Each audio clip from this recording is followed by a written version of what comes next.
The world has always been built, broken, and rebuilt, like the slow rhythm of tides. Once empires rose beneath golden suns, their banners shimmering with pride. But nothing lasts forever. Tonight, we'll wander through the ruins of forgotten glory, where the voices of kings have turned to whispers and the noise of conquest has faded into the hush of time. Let your thoughts fade too, as we drift through the soft echoes of fading empires. Before every ruin, there was a spark, a quiet moment where someone, somewhere imagined something greater than what already existed. It could have been a single voice speaking softly in a dim firelit room, or a crowd gathered at the edge of a riverbank listening to a dreamer. A dream does not begin loudly. It begins as a flicker in the human heart, a possibility, a whisper, a question that asks, what if things could be more than they are? Every empire, no matter how vast it later became, once lived only inside the mind of one person, a shepherd watching the horizon, a merchant returning from distant lands, a philosopher wondering what lies beyond the visible world, a warrior exhausted from battles who wishes to build something worth fighting for. These beginnings are always small, almost invisible, but they carry a power that can shape the lives of millions. People gather around dreams. Hope is a quiet magnet, drawing individuals together who might otherwise have remained strangers. At first, they gather only in small groups, families, friends, companions sharing food and stories late into the night. Someone speaks about a future of safety, or greatness, or unity, or glory, and those listening feel something stir inside them. They see themselves in that dream. They see their children in that dream, so they begin to believe. Belief is the true foundation of empire. Not stone, not gold, not armies. Belief is what enables cities to be built, ships to be launched, borders to be drawn. Without belief, no structure stands. With belief, even the impossible becomes inevitable, and so the rise begins. At first, it is slow. One person becomes 10, 10 become 100. 100 begin building walls, planting fields, creating roads. These are simple things at first. Homes made of clay, fields tilled with wooden tools, paths carved in the dirt by footprints. But simplicity does not make them small. They are steps, quiet footsteps taken toward a future that no one fully understands yet but feels deeply. The leader, the dreamer, may not even realize what is happening. They may not intend greatness. They may simply want to make life gentler, safer, more ordered. Yet people follow them because they make the world feel possible. And in this beginning phase, everything feels fresh. The air holds promise. The morning is full of warmth. There is laughter in the streets, songs sung around evening fires, children running freely. Everyone feels that they are building something new, something that will outlast them. And this feeling creates unity. It creates strength. But even here in this early glow, the seeds of something else are already present. For where there is unity, there is also the shadow of division. Where there is ambition, there is the quiet echo of greed. Where there is strength, there is the possibility of control. And where there is a dream so powerful that many people devote their lives to it, there exists the question of who will guide it, and how far they will allow it to grow. Yet no one notices these shadows at first. They are still faint, barely, outlines at the edge of awareness. At this stage, people are more concerned with survival and hope than with power or pride. They work together, eat together, dream together. They imagine a future where their children will be safe and prosperous, where the world will be stable and abundant. And so they build. The settlements become villages. The villages become towns. The towns grow into cities. Stone replaces clay. Metal replaces wood. Roads stretch outward like veins, connecting places once isolated. Markets form where goods and ideas flow freely. Traditions appear, celebrations, songs, symbols, language shaped into stories. Identity forms. And with identity comes the first signs of greatness. People begin to say we are the children of this place. We are the chosen of this leader. We are different from those beyond our borders, and in this identity, there is strength. People feel united, connected by invisible threads woven from shared belief. That unity can move mountains, it can build marvels, it can conquer. The leader, now no longer just a dreamer but a ruler, may try to stay humble. They may remember the early days when everything was quiet and simple, but the world begins to see them differently. Their voice carries weight.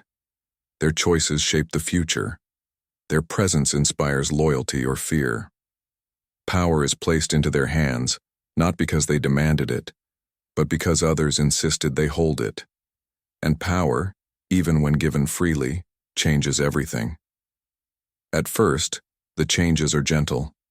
Adjustments meant for the good of the people, laws to keep order, guards to protect the vulnerable, structures to ensure fairness. These things feel right. They feel necessary, and the cities grow stronger, safer, more efficient. More people arrive. Travelers, traders, scholars, warriors seeking purpose. The dream spreads beyond the land where it was born. The empire begins to take shape.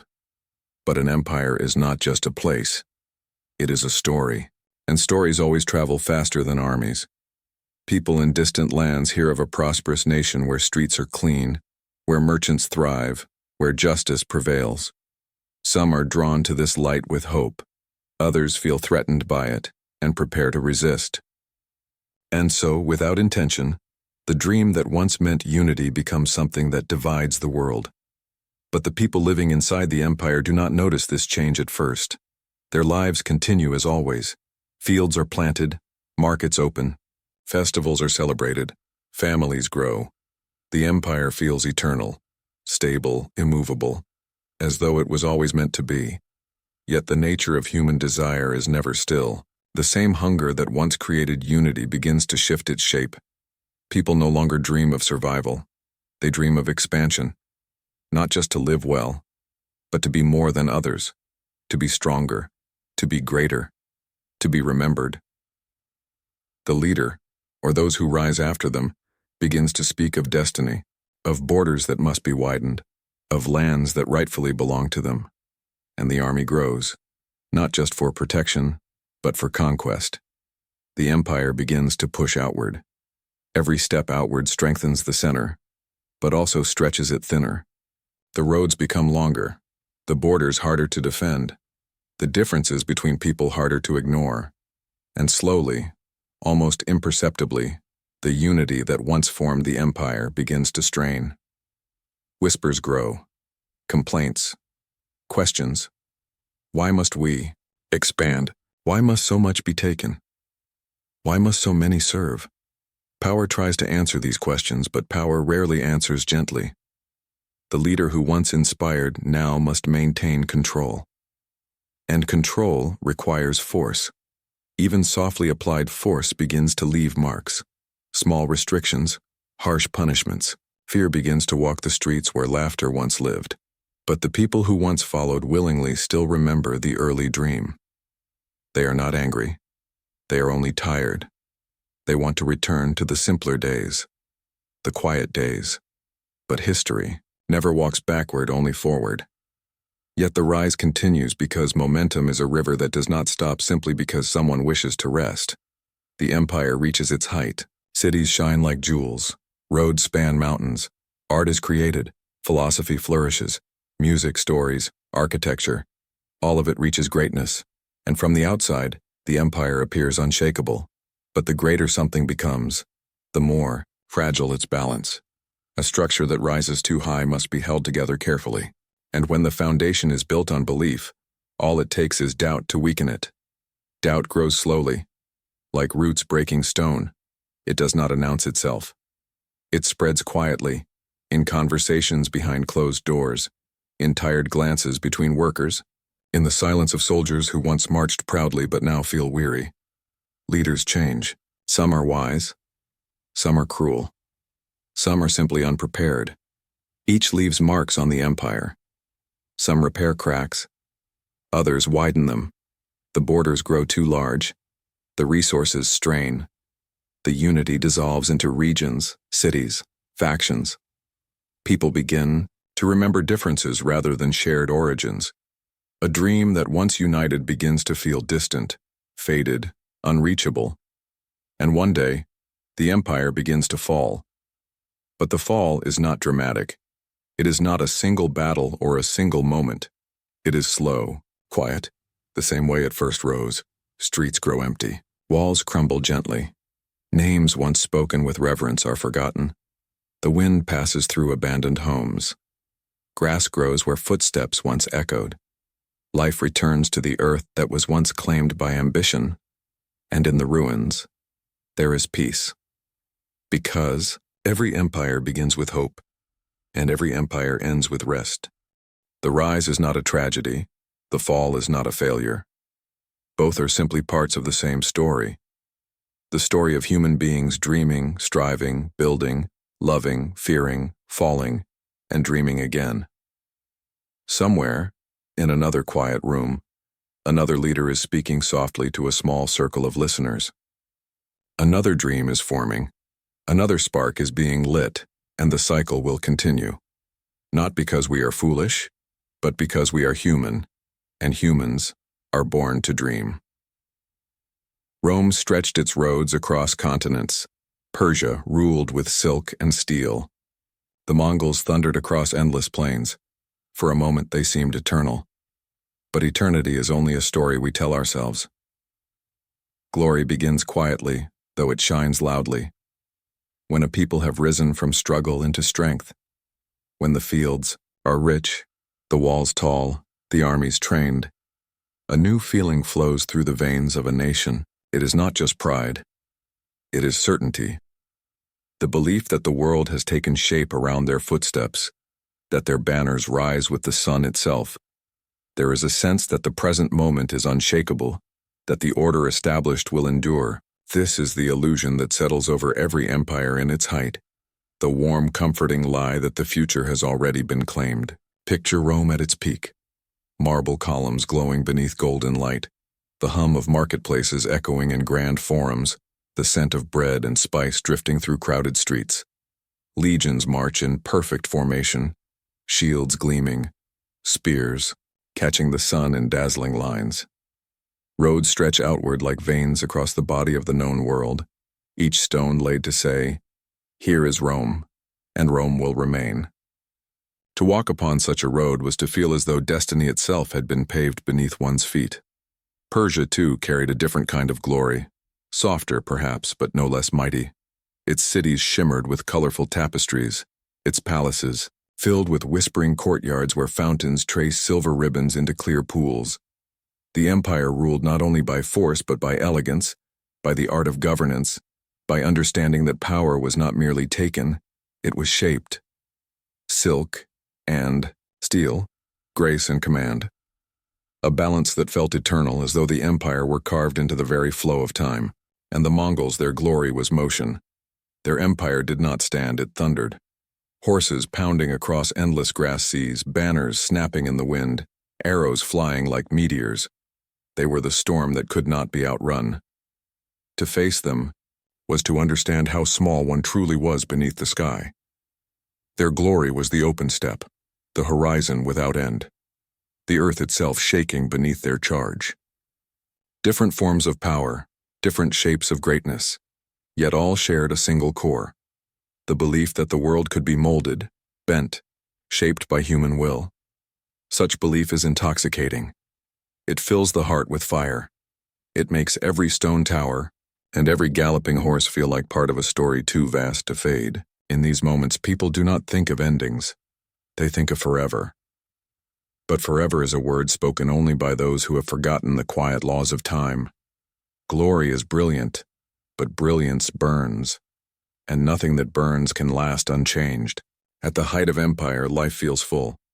Markets bustle, scholars write, poets sing, armies triumph. Children grow up believing that the world has always been this way. The old struggles are stories their grandparents tell, distant and half forgotten. The fire that once drove the empire has settled into a warm glow. Comfort replaces urgency. Abundance replaces hunger. And slowly, without notice, The pulse that once beat so fiercely begins to soften. But for now, in the age of glory, the world bows. Tribute flows from distant lands.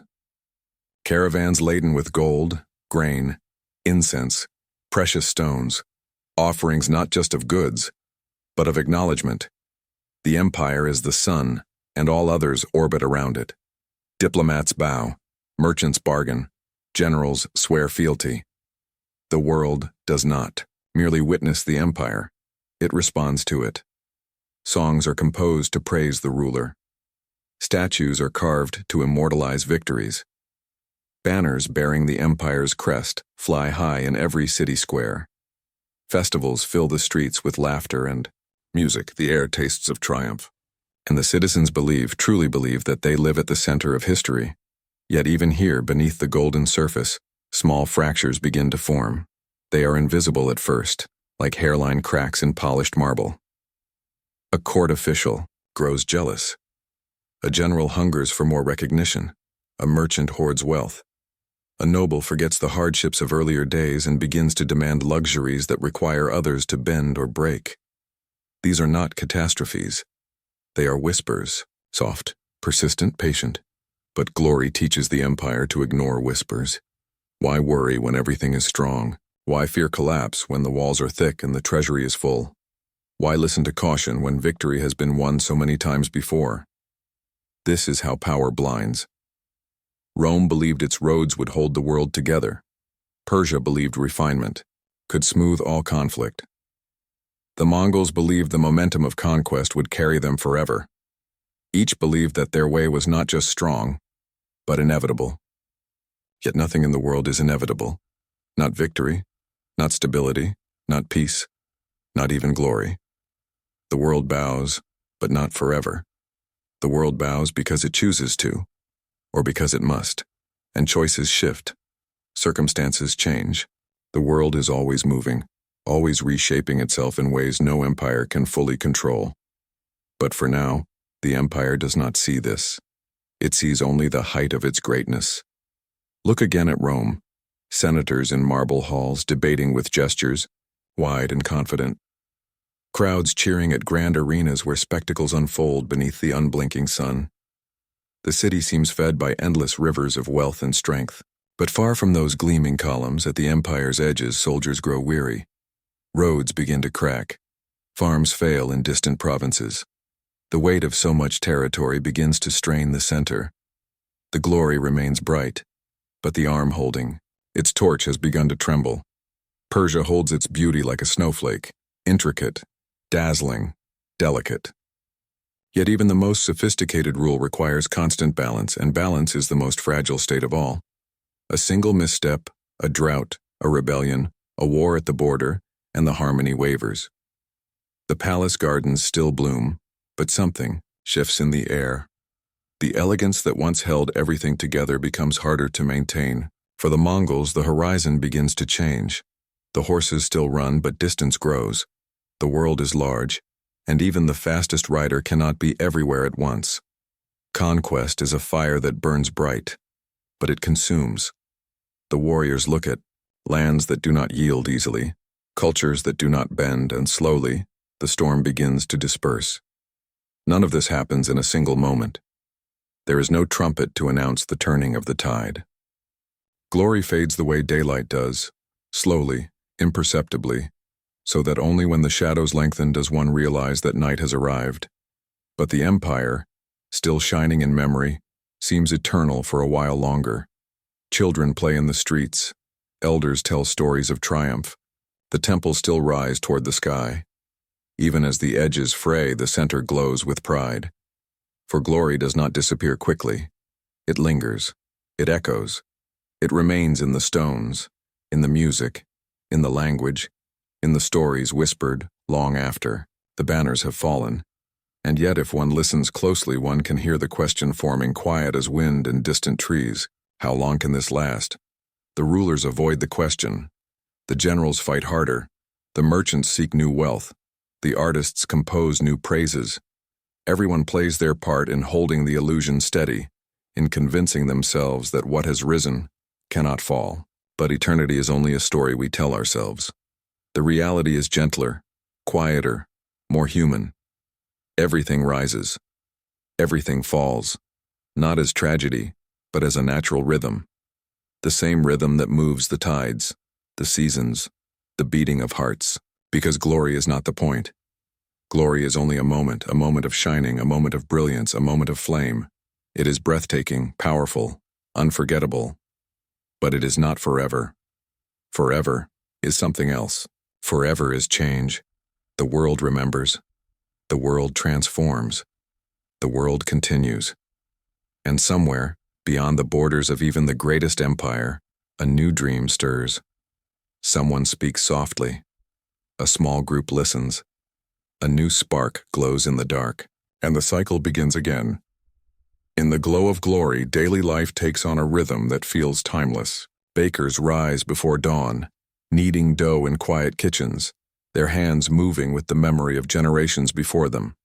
The smell of warm bread drifts through narrow alleyways, greeting those who wake early to begin their work. Farmers lead, oxen through fields that seem endless beneath the morning light. The earth turns, the seasons shift, and life goes on with steady certainty. Markets open with the cry of merchants calling out goods from every corner of the empire. Spices from distant lands, their scents rich and exotic, mingle in the air. Silk catches the sunlight, shimmering in shades of deep crimson, emerald, and gold. Potters display their work, each vessel shaped by practiced hands, each piece carrying traces of the person who made it. Children weave through the crowd, laughing, playing, their joy untroubled by the weight of the empire surrounding them. In the palaces, nobles discuss matters of state over meals that stretch for hours. Courses served on plates decorated with patterns that tell stories of ancestors long gone. Musicians play gentle melodies that drift through the halls. The sound is soft, graceful, like water flowing over smooth stones. Conversations rise and fall like waves, some hopeful, some tense. Decisions are made that affect thousands of lives, yet to those making them, they are just words spoken across a table. In temples, priests perform rituals that have been passed down longer than memory. Incense burns in spirals of fragrant smoke, rising toward ceilings decorated with carved heavens and painted constellations. People come with offerings, not always grand ones. A coin, a fruit, a whispered prayer. They ask for health, for safety, for love, for understanding. Their needs are simple, human, unchanged across centuries. In military camps on the empire's borders, soldiers sharpen blades beneath vast open skies. They share stories beside campfires, laughter mingling with the crackle of the flames. Some dream of glory, others simply wish to return home. They write letters to families they have not seen in months, describing sunsets over foreign hills and the sound of distant rivers. They hold these quiet moments close, for they know how fragile peace can be. And yet, throughout the empire, a sense of stillness begins to spread. It is not a stillness born of peace, but of complacency. People who once looked outward with ambition now look inward with comfort. The urgency that built the empire has softened into habit. The great libraries fill with scrolls and books detailing the achievements of the empire. Scholars study astronomy, mathematics, philosophy. They observe the stars, map the world, debate the nature of existence. Knowledge flourishes, and with knowledge comes the understanding that nothing made by human hands is eternal. But even knowing this, people cling to the illusion of permanence. They look upon the walls of their cities, the strength of their armies, the richness of their culture, and believe they have escaped the fate of all who came before. They believe they have outpaced time itself. Time, however, is patient. Whispers of change come not as storms, but as gentle breezes. A poor harvest in one region, a minor rebellion in another, a disagreement among nobles, a shortage of resources needed to maintain the roads that once seemed unbreakable. Small things, movements hardly noticed by those at the center of power. But over time, these small things accumulate. Like grains of sand shifting beneath a stone pillar, they begin to undermine the foundation. A soldier stationed far from home begins to question why he fights. A merchant begins to wonder why trade routes have become dangerous. A farmer notices the soil does not yield as it once did. A philosopher writes quietly, observing the rise and decline of all things, recording the pattern that repeats through history. The pattern of glory and its fading is ancient, yet even as the decline begins, life remains beautiful. Sunsets still paint the sky in shades of gold and crimson. Rivers still sparkle in the sun. Children still play, unaware of the weight of destiny. Laughter still echoes in homes where families gather to eat, talk, and dream. Love still forms, and hearts still connect, for the human spirit remains unchanged even as empires rise and fall. Artists continue to create. Sculptors carve marble into figures so lifelike they seem ready to breathe. Poets write verses that capture the tenderness of longing and the ache of memory. Musicians compose melodies that stir the soul. Melodies that will echo long after the empire itself is dust. This is the beauty of glory, not the power, not the conquest, not the fear it inspires, but the lives lived within it. The quiet moments that are never recorded in history books. The small joys that make existence meaningful. When people speak of glory, they often think of battles won and lands conquered. But true glory lies in the laughter of children running through sunlit streets, in the warmth of shared meals, in the love stories whispered in the dark. These are the things that endure, long after the grand monuments have crumbled. In the final years of an empire's glory, there is a sense of nostalgia that permeates the air. People feel something shifting, though they cannot name it. They cling a little tighter to traditions, celebrate festivals with more fervor, speak more often of the greatness of their ancestors. They sense that they are living in the twilight of something magnificent. And twilight is beautiful. The sky glows with colors that do not appear at any other time of day. The world softens. The light gentles. Shadows lengthen, but the warmth remains. It is a moment of peace, suspended between day and night. A moment that cannot be held, but can be cherished. So too is the glory of empire. It cannot be held forever, but it can be cherished, and when it fades, it leaves behind traces, stories, songs, architecture worn by time but not erased. These remnants whisper to future generations, reminding them that greatness is possible, but also fragile. That power can shape the world, but cannot escape the world's changing nature. And somewhere in a quiet corner of the world, a new dream is forming. A new spark is being lit. A new voice is beginning to speak. The cycle continues, not out of failure, but out of life. Those who live through the height of glory often do not realize the significance of their own time. They do not walk through their cities thinking this is history. They simply live. To them, life feels normal, as natural as breathing. The grand arches, the bustling markets, the proud armies, these are just parts of the world they have always known. Only later, when the streets have quieted and the stones have cracked, do others look back and see how extraordinary it truly was. This is the nature of all human experience. We do not feel history as it happens. We feel days. We feel moments. We feel the warmth of the sun, the ache of tired hands, the comfort of familiar voices. Empires are built from these everyday moments, and they fade into them again when the time comes. When we look back on Rome, we imagine marble shining forever, white. Yet even in its height, the city was noisy, crowded, imperfect. When we think of Persia, we imagine endless gardens. Yet storms passed there too, and droughts and seasons of hardship. When we remember the Mongols, we picture unbroken conquest. Yet they too knew loss, uncertainty, and longing. Glory is not a clean, polished thing. It is alive. It is complicated. It is made of people, flawed, hopeful, dreaming, striving. Perhaps that is why the memory of glory lingers long after the power itself has faded. It speaks to something deep within us.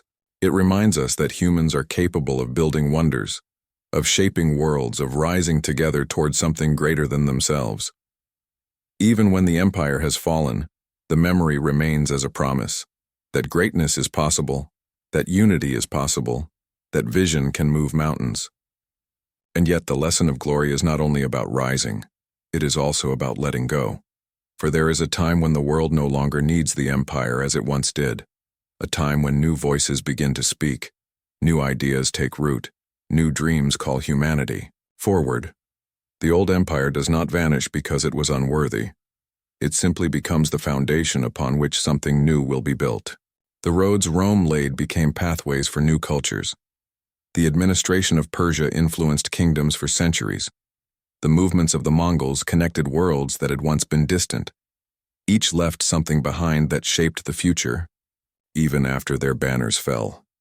So the world bows to power not just in awe, but in acknowledgement, in understanding, in respect for what was achieved. And when the time comes, the world also allows power to rest. As the final embers of glory fade, there is no need for sorrow. The empire has lived its life, it has risen, it has shone, it has given the world something to remember, and now it returns to quiet. The stones remain, the stories remain, the echoes remain. And somewhere, the first spark of a new dream flickers gently, waiting for those who will one day gather around it just as their ancestors once did. This is the rhythm of history. The world bows, then it rises, then it bows again. Not in submission, but in reverence, for all things that shine. Empires rarely fall in fire. They crumble quietly, through greed, doubt, and the weight of their own triumphs. You can almost hear the silence deepening in the marble halls. The air grows still before anyone notices. At first, it is only a whisper, a faint shift of tone within the rhythm of daily life. The bustle does not stop immediately. The markets still open, the soldiers still march, the scholars still write. But something subtle begins to fade, like the final note of a song that lingers in the air long after the instrument has gone silent. The people do not wake one morning to find their world undone.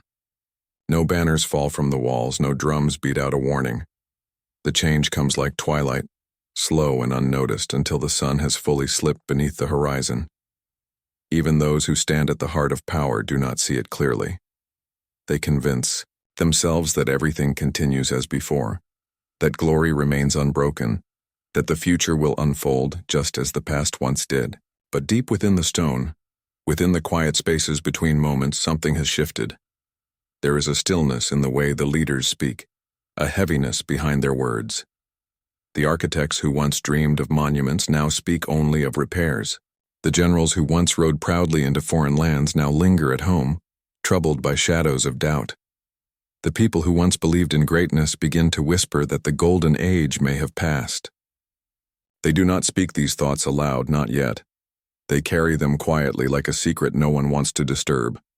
And still, there is no fire, no sudden end. Only the slow, gentle unraveling of what once seemed eternal. The marble holds the echo of footsteps that no longer fall. The tapestries hang heavy with dust. A grand empire does not collapse like a tower of stones.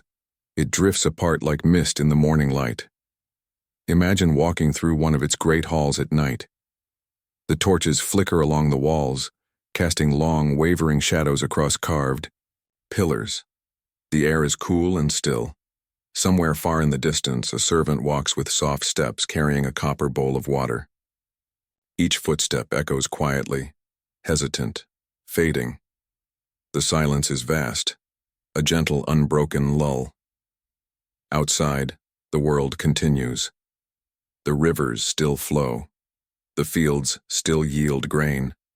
Children still laugh in the dusty streets, chasing one another beneath the soft glow of evening.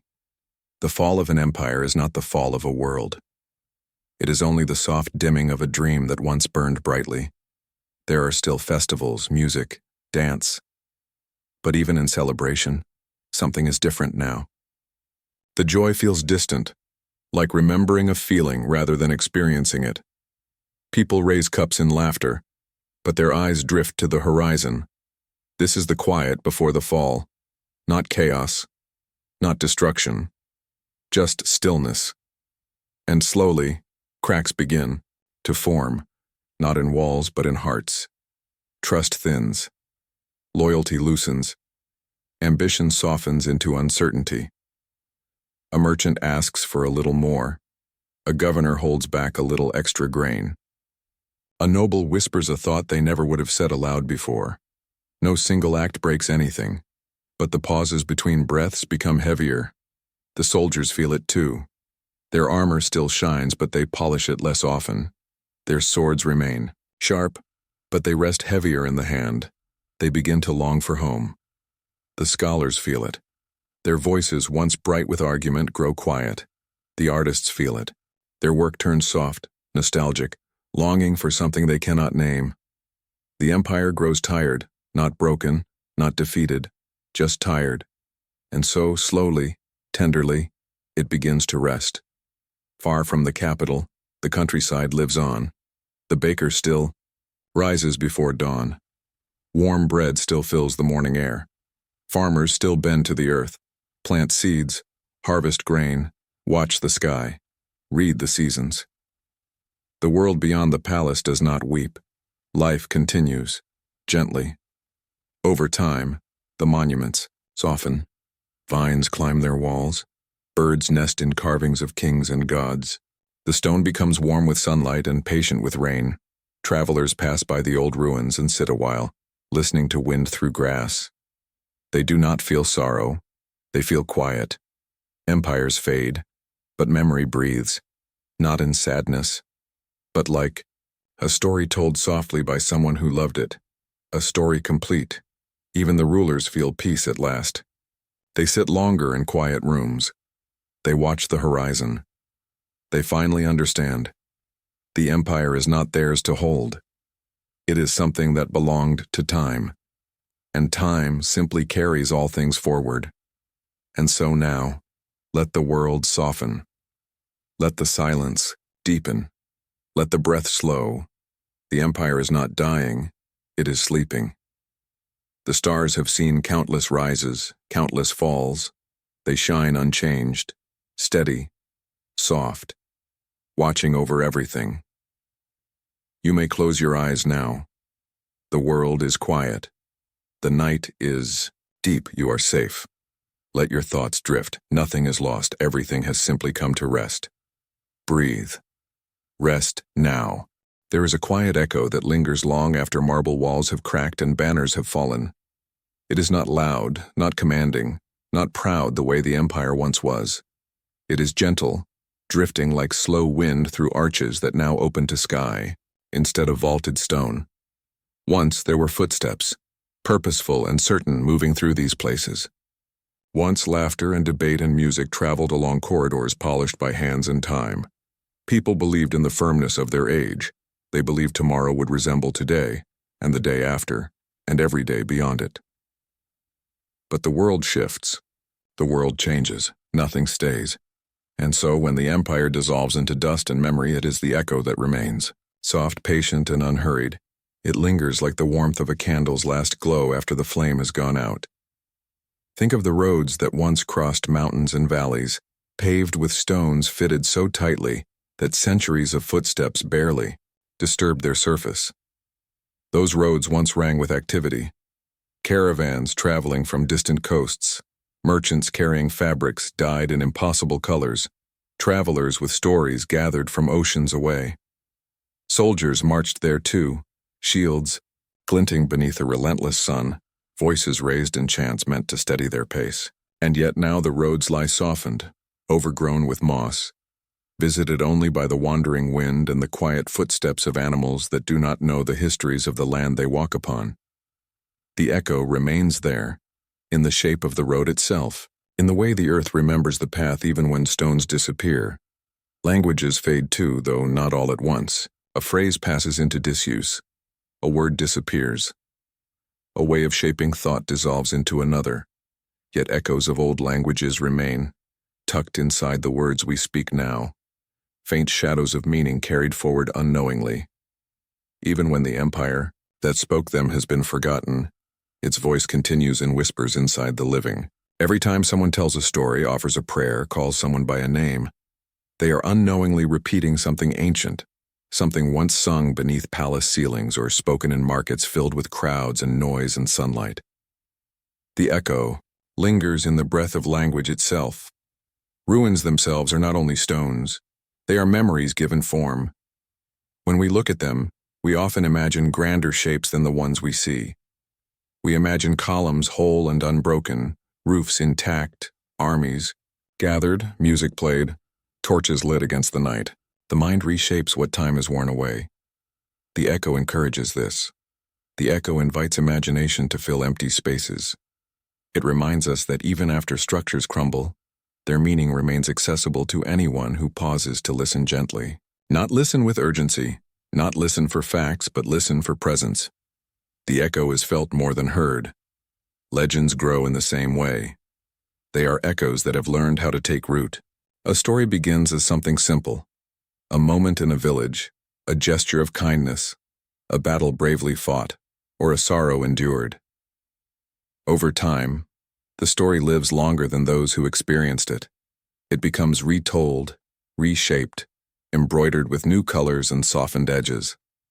It becomes myth, not because it is untrue, but because truth stretches softly to hold many meanings. And in these legends, the empire continues living long after its stones have become dust. The echo of a people's heart is stored inside their stories.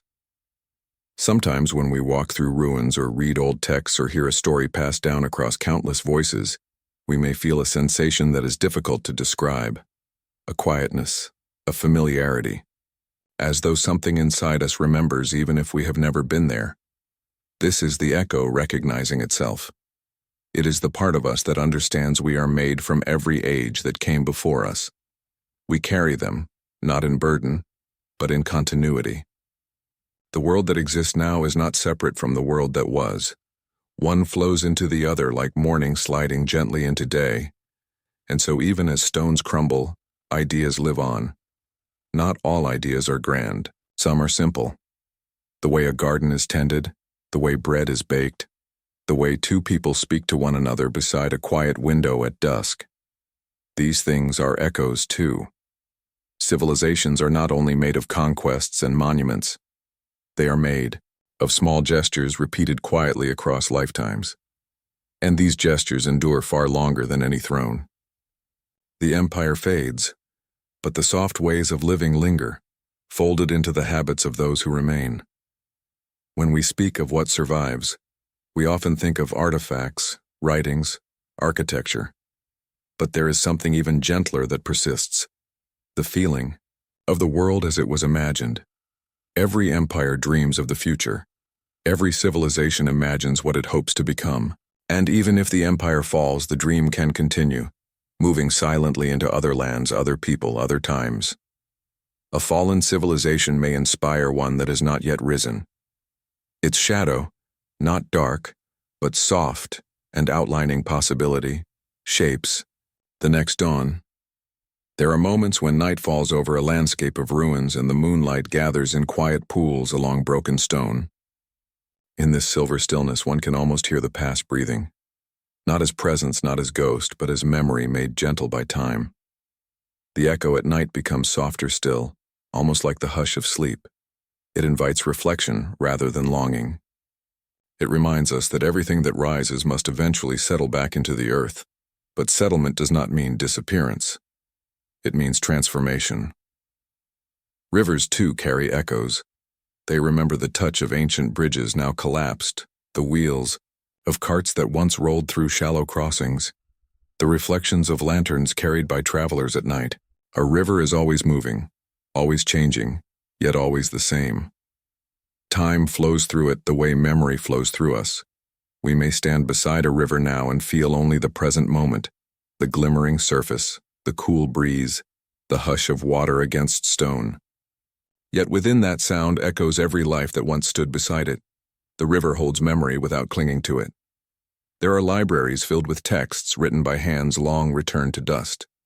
Some of these works are intact, their words still clear, their meaning still accessible.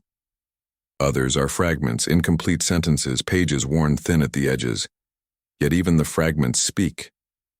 They remind us that knowledge, once shared, continues to exist even when the structures that protected it have fallen.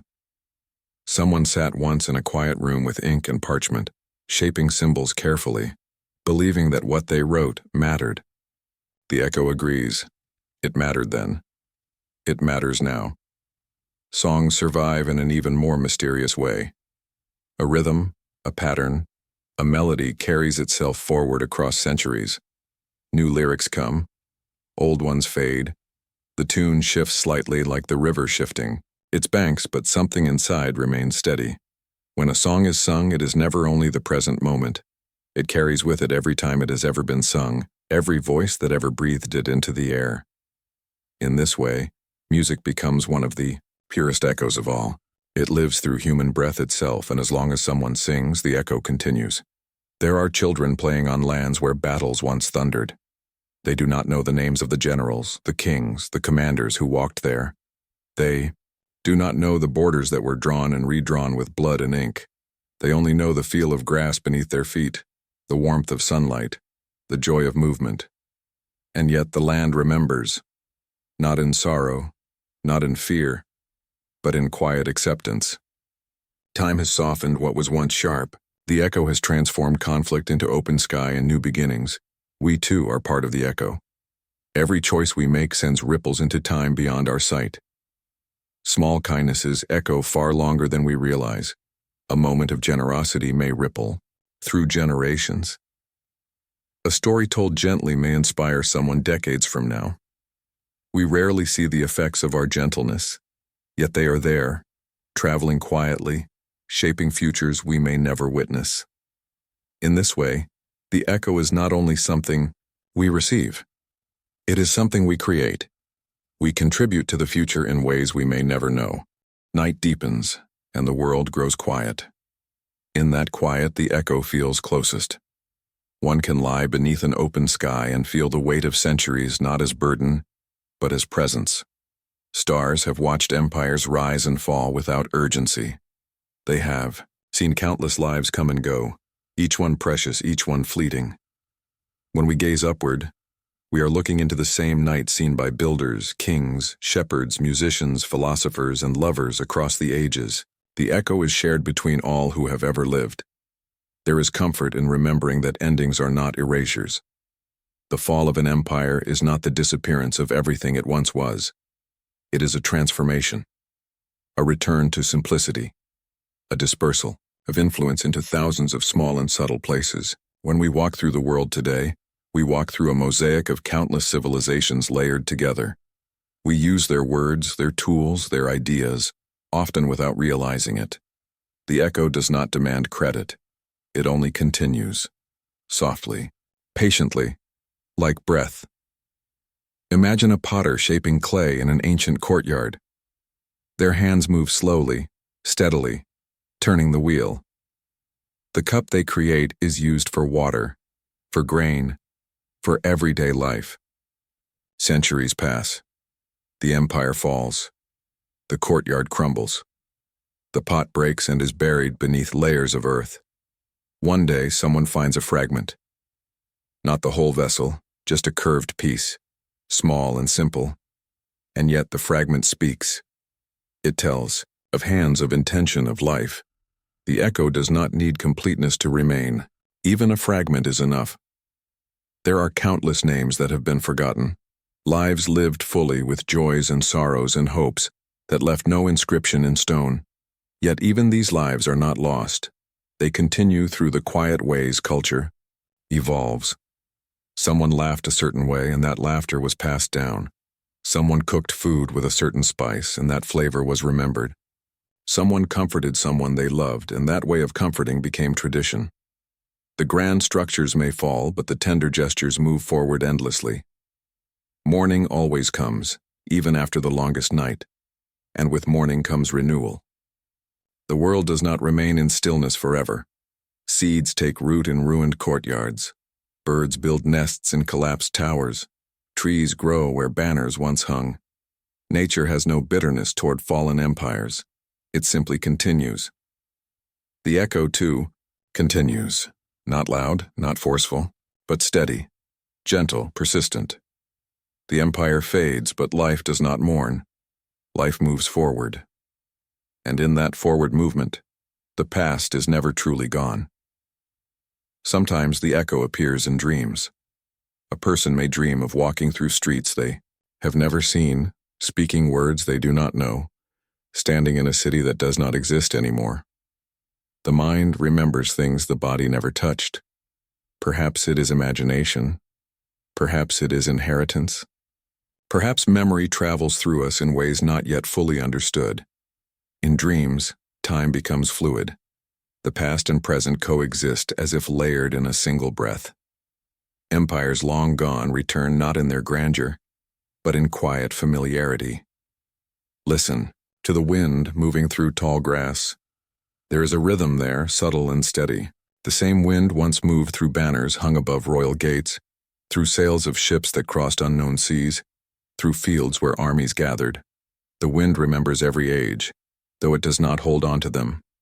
It carries echoes and releases them again, letting them drift where they will. When we stand quietly in the presence of wind, we are standing in a conversation older than we can comprehend. The echo lives in the breath of the world itself. Firelight, too, holds memory. When flames flicker softly in the dark, they resemble the torches once carried through ancient streets, the hearths once lit in clay homes, the ceremonial fires that marked celebrations or mourning. Fire connects us to those who came before us. It warms us the same way it warmed them. It illuminates night the same way it illuminated theirs. The echo of an empire can be felt in something as simple as sitting beside a small flame, watching it dance quietly, feeling its calm generosity. When we speak of shadows, we do not mean darkness alone. A shadow can be gentle, a soft outline of something once present. The empire may no longer stand, but its shape remains faintly traced into the world that follows. Roads aligned with ancient paths, cities built where old trade routes once met, words derived from languages nearly forgotten, customs shaped by customs shaped by customs. Shadows are not haunting. They are reminders that nothing truly disappears. Everything becomes part of something else. If one listens carefully, one will notice that the echo is not sad. It is not mourning what was lost. It is simply acknowledging change. Empires do not fall because they were unworthy. They fall because all things move, all things shift, all things transform. The echo is the memory of that movement. It allows us to know that we are part of a much larger story than any single moment. Just as those who lived long ago shaped the world we now inhabit, we are shaping worlds that will come long after we are gone. And so the echo continues, through rivers and songs, through language and laughter, through stories told beside quiet fires, through footsteps on softened roads, through children playing where armies once marched. The empire fades, but its shadow shapes the next dawn, not as command, not as triumph, but as memory, gently guiding, gently reminding, gently holding space for what was and what might be. In this way, nothing is truly lost. Everything becomes part of the great continuity of the world. And in that continuity, there is peace. There are moments just before sleep when the mind drifts freely, no longer tethered to the structure of daily thought. In that drifting, the echo becomes especially clear. Images arise, arches leading nowhere, long roads stretching toward a red horizon, a quiet harbor filled with ships that no longer exist. These images are not random. They are part of the ocean of memory held by the human spirit. We are not isolated from the past. We are made of it. The thoughts that surface in the stillness before sleep are reminders of this connection. Consider the hands that once built cities, hands that carved stone, mixed mortar, raised walls toward the sky. Each movement was deliberate.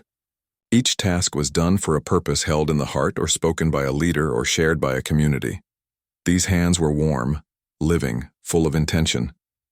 Yet the buildings they created now lie in quiet elegance, touched more by wind than by human care. The echo remains not only in the stones, but in the memory of work done with meaning. We too build, not always with stone, sometimes with love. As dawn approaches, the world feels suspended between what has ended and what is about to begin. The first light touches the land gently, revealing shapes slowly, kindly. The echo is softest at dawn, It hums in the light, in the air, in the quiet awakening of morning. The empire is gone, but its presence lingers here, not as weight but as whisper. In this whisper is continuity. In this whisper is peace. The echo tells us that all things change, but nothing is lost. Stones crumble, roads fade, languages shift, but the heartbeat beneath them continues. There are footsteps that will never be recorded, yet the earth remembers them. The ground holds the impressions of those who walked with hope, with burden, with love, with fear. Even when the marks fade, the memory remains in the way the land has been shaped, in the trails that formed, in the paths that others later followed. We do not always see the influences of those who came before us, but we move within them. Every journey taken today travels partly along the routes laid out by countless people who came before. In the end, the echo is a reassurance. It tells us that our lives too will continue in ways we cannot predict, that what we create even quietly, even without recognition, will touch the world in gentle ripples. It tells us that everything is connected across time, not by force, but by the soft persistence of memory, meaning, and presence. And as we rest, as our breathing slows, we become part of this continuity. The empire fades, but its shadow shapes the next dawn, and we too become part of the shadow shaping the dawn after that. So let the world grow quiet now. Let the night settle gently around us. Let the echo speak softly, not of loss, but of belonging. Everything that has been continues in some form, folded into the present, carried forward into the next morning. The roads may fade, the languages may change, the stories may shift in shape, but the essence remains. We are surrounded by the traces of countless lives, countless dreams, countless dawns, and as we drift toward sleep, we drift into the same timeless space that all who came before us once knew. And in that gentle drifting, we are never alone. For the echo is always with us, a companion, a reminder that we are part of a story larger than ourselves, and that this story continues endlessly into the unfolding of every new dawn. There is a quiet place within the mind where thoughts soften, where the constant motion of ideas begins to slow, and where awareness settles into something gentle, steady, and unforced. In this place, the past loosens its grip, and the future releases its pull, leaving only the texture of the present moment, simple and calm. It is not always easy to find this quiet space, because the mind is accustomed to movement. It chases, analyzes, constructs, and remembers. It reaches for meaning and control. Yet, just as great empires rose with certainty and faded into dust, so too do our thoughts swell and dissolve. They are not permanent. They are weather passing through the sky of the mind, sometimes heavy, sometimes bright, always changing. To watch them without holding is to remember that nothing within the mind needs to be forced. There is a still place within the mind where ideas soften, where the constant motion of reflections begins to slow, and where awareness settles into something gentle, steady, and unforced. In this place, the past loosens its grip and the future releases its pull, leaving only the texture of the present moment, simple and calm. It is not always easy to find this still space, because the mind is accustomed to movement. It chases, analyzes, constructs, and remembers. It reaches for meaning and control. Yet just as great kingdoms rose with certainty and faded into silence, so too do our ideas swell and dissolve. They are not permanent. They are weather passing through the sky of the mind, sometimes heavy, sometimes bright, always changing. To watch them without holding is to remember that nothing within the mind needs to be forced. There is a gentle place within the mind where reflections soften, where the constant motion of ideas begins to slow, and where awareness settles into something gentle, steady, and unforced. In this place, the past loosens its grip and the future releases its pull, leaving only the texture of the present moment, simple and calm. It is not always easy to find this gentle space because the mind is accustomed to movement. It chases, analyzes, constructs, and remembers. It reaches for meaning and control. Yet just as great civilizations rose with certainty and faded into shadow, so too do our reflections swell and dissolve. They are not permanent. They are weather passing through the sky of the mind, sometimes heavy, sometimes bright, always changing. To watch them without holding is to remember that nothing within the mind needs to be forced. There is a calm place within the mind where ideas soften, where the constant motion of reflections begins to slow, and where awareness settles into something gentle, steady, and unforced. In this place, the past loosens its grip and the future releases its pull, leaving only the texture of the present moment, simple and calm. It is not always easy to find this calm space, because the mind is accustomed to movement. It chases, analyzes, constructs, and remembers. It reaches for meaning and control. Yet just as great empires rose with certainty and faded into silence, so too do our ideas swell and dissolve. They are not permanent. They are weather passing through the sky of the mind, sometimes heavy, sometimes bright, always changing. To watch them without holding is to remember that nothing within the mind needs to be forced. There is a soft place within the mind where thoughts soften, where the constant motion of reflections begins to slow, and where awareness settles into something gentle, steady, and unforced. In this place, the past loosens its grip and the future releases its pull, leaving only the texture of the present moment, simple and calm. It is not always easy to find this soft space, because the mind is accustomed to movement. It chases, analyzes, constructs, and remembers. It reaches for meaning and control. Yet, just as great civilizations rose with certainty and faded into dust, so too do our reflections swell and dissolve. They are not permanent. They are weather passing through the sky of the mind, sometimes heavy, sometimes bright, always changing. To watch them without holding is to remember that nothing within the mind needs to be forced. There is a gentle place within the mind where thoughts soften, where the constant motion of ideas begins to slow, and where awareness settles into something gentle, steady, and unforced. In this place, the past loosens its grip and the future releases its pull, leaving only the texture of the present moment, simple and calm. It is not always easy to find this gentle space because the mind is accustomed to movement. It chases, analyzes, constructs, and remembers. It reaches for meaning and control. Yet just as great kingdoms rose with certainty and faded into silence, so too do our ideas swell and dissolve. They are not permanent. They are weather passing through the sky of the mind, sometimes heavy, sometimes bright, always changing. To watch them without holding is to remember that nothing within the mind needs to be forced. There is a still place within the mind where reflections soften, where the constant motion of thoughts begins to slow, and where awareness settles into something gentle, steady, and unforced. In this place, the past loosens its grip and the future releases its pull, leaving only the texture of the present moment, simple and calm. It is not always easy to find this still space, because the mind is accustomed to movement. It chases, analyzes, constructs, and remembers. It reaches for meaning and control. Yet, just as great empires rose with certainty and faded into dust, so too do our reflections swell and dissolve. They are not permanent. They are weather passing through the sky of the mind, sometimes heavy, sometimes bright, always changing. To watch them without holding is to remember that nothing within the mind needs to be forced. There is a calm place within the mind where ideas soften, where the constant motion of thoughts begins to slow, and where awareness settles into something gentle, steady, and unforced.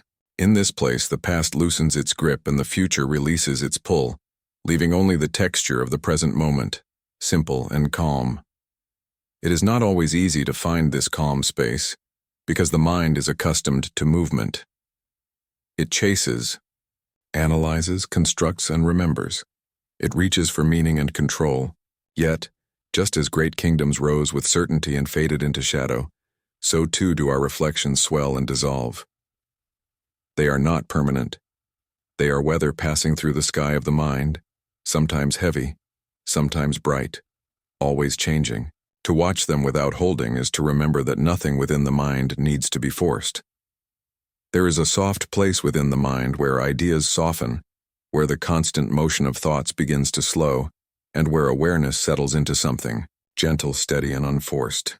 In this place, the past loosens its grip and the future releases its pull, leaving only the texture of the present moment, simple and calm.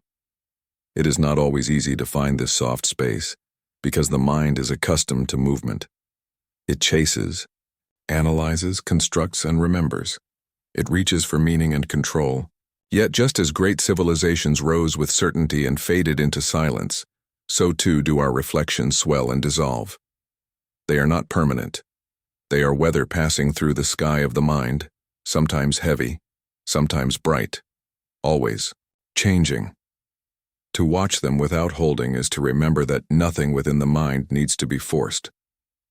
There is a gentle place within the mind where thoughts soften, where the constant motion of reflections begins to slow, and where awareness settles into something gentle, steady, and unforced.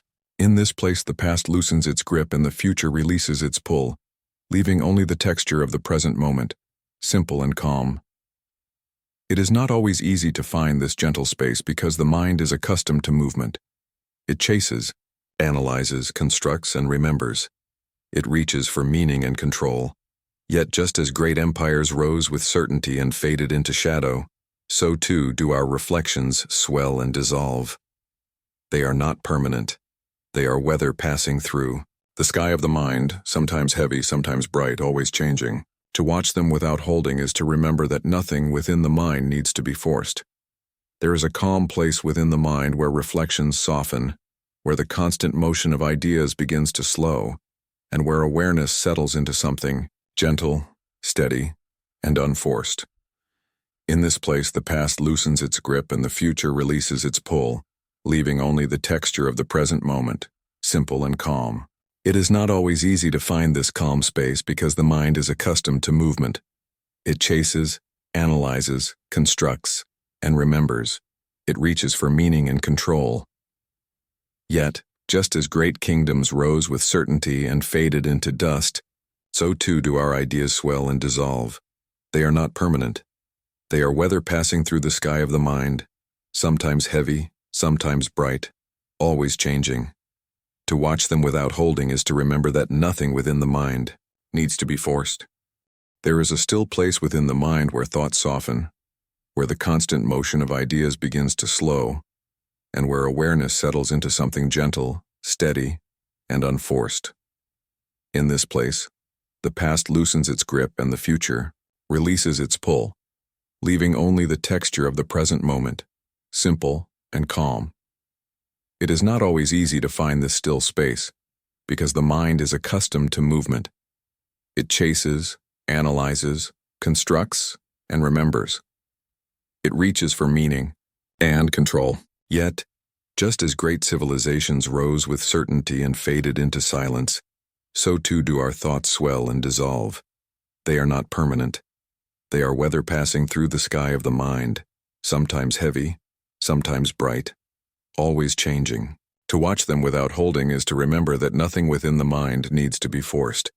There is a soft place within the mind where reflections soften, where the constant motion of ideas begins to slow, and where awareness settles into something gentle, steady, and unforced. In this place, the past loosens its grip and the future releases its pull, leaving only the texture of the present moment, simple and calm. It is not always easy to find this soft space, because the mind is accustomed to movement.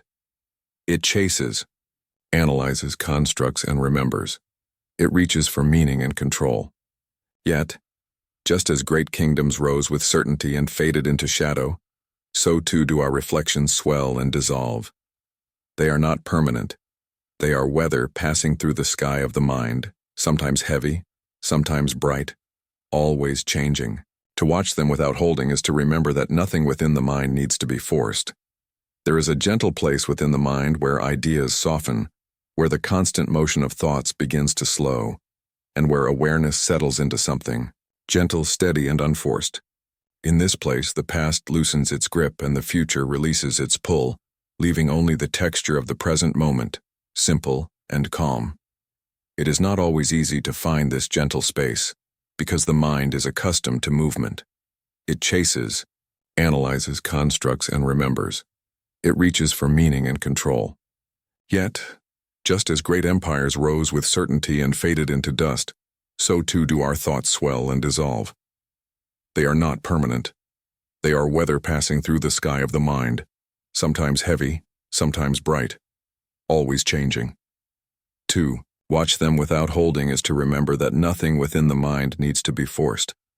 There is a calm place within the mind where ideas soften, where the constant motion of reflections begins to slow, and where awareness settles into something, gentle, steady, and unforced.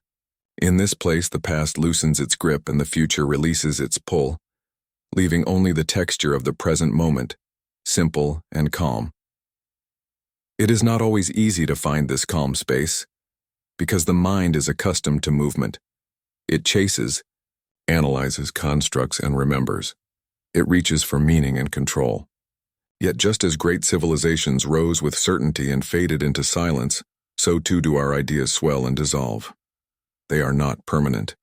They are weather passing through the sky of the mind, sometimes heavy, sometimes bright, always changing. To watch them without holding is to remember that nothing within the mind needs to be forced. There is a still place within the mind where reflections soften, where the constant motion of reflections begins to slow, and where awareness settles into something gentle, steady, and unforced. In this place, the past loosens its grip and the future releases its pull, leaving only the texture of the present moment, simple and calm. It is not always easy to find this still space, because the mind is accustomed to movement. It chases, analyzes, constructs, and remembers. It reaches for meaning and control. Yet, just as great empires rose with certainty and faded into shadow, so too do our reflections swell and dissolve. They are not permanent. They are weather passing through the sky of the mind, sometimes heavy, sometimes bright, always changing. To watch them without holding is to remember that nothing within the mind needs to be forced. There is a gentle place within the mind where thoughts soften, where the constant motion of reflections begins to slow, and where awareness settles into something gentle, steady, and unforced. In this place, the past loosens its grip and the future releases its pull, leaving only the texture of the present moment, simple and calm. It is not always easy to find this gentle space, because the mind is accustomed to movement. It chases, analyzes, constructs, and remembers. It reaches for meaning and control. Yet just as great kingdoms rose with certainty and faded into dust, so too do our ideas swell and dissolve. They are not permanent. They are weather passing through the sky of the mind, sometimes heavy, sometimes bright, always changing. 2. Watch them without holding is to remember that nothing within the mind needs to be forced. There is a calm place within the mind where reflections soften, where the constant motion of reflections begins to slow, and where awareness settles into something gentle, steady, and unforced. In this place, the past loosens its grip and the future releases its pull, leaving only the texture of the present moment, simple and calm. It is not always easy to find this calm space, because the mind is accustomed to movement. It chases, analyzes, constructs, and remembers. It reaches for meaning and control. Yet, just as great civilizations rose with certainty and faded into silence, so too do our reflections swell and dissolve. They are not permanent. They are weather passing through the sky of the mind, sometimes heavy, sometimes bright, always changing. To watch them without holding is to remember that nothing within the mind needs to be forced. There is a soft place within the mind where thoughts soften, where the constant motion of reflections begins to slow, and where awareness settles into something gentle, steady, and unforced. In this place, the past loosens its grip and the future releases its pull, leaving only the texture of the present moment, simple and calm. It is not always easy to find this soft space, because the mind is accustomed to movement. It chases, analyzes, constructs, and remembers. It reaches for meaning and control. Yet just as great empires rose with certainty and faded into silence, so too do our ideas swell and dissolve. They are not permanent. They are weather passing through the sky of the mind, sometimes heavy, sometimes bright, always changing. 2. Watch them without holding is to remember that nothing within the mind needs to be forced. There is a gentle place within the mind where reflections soften, where the constant motion of ideas begins to slow, and where awareness settles into something gentle, steady, and unforced. In this place, the past loosens its grip and the future releases its pull, leaving only the texture of the present moment, simple and calm. It is not always easy to find this gentle space, because the mind is accustomed to movement. It chases, analyzes constructs, and remembers. It reaches for meaning and control. Yet, just as great kingdoms rose with certainty and faded into shadow, so too do our thoughts swell and dissolve. They are not permanent. They are weather passing through the sky of the mind, sometimes heavy, sometimes bright, always changing. To watch them without holding is to remember that nothing within the mind needs to be forced. There is a still place within the mind where ideas soften, where the constant motion of thoughts begins to slow, and where awareness settles into something gentle, steady, and unforced. In this place, the past loosens its grip and the future releases its pull, leaving only the texture of the present moment, simple and calm. It is not always easy to find this still space, because the mind is accustomed to movement.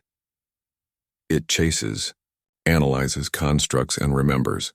It reaches for meaning and control. Yet, just as great civilizations rose with certainty and faded into dust, so too do our reflections swell and dissolve. They are not permanent. They are weather passing through the sky of the mind, sometimes heavy, sometimes bright, always changing. To watch them without holding is to remember that nothing within the mind needs to be forced. There is a quiet place within the mind where reflections soften, where the constant motion of ideas begins to slow, and where awareness settles into something gentle, steady, and unforced. In this place, the past loosens its grip and the future releases its pull, leaving only the texture of the present moment, simple and calm. It is not always easy to find this quiet space because the mind is accustomed to movement. It chases, analyzes constructs, and remembers. It reaches for meaning and control. Yet just as great empires rose with certainty and faded into silence, so too do our ideas swell and dissolve. They are not permanent. They are weather passing through the sky of the mind, sometimes heavy, sometimes bright, always changing.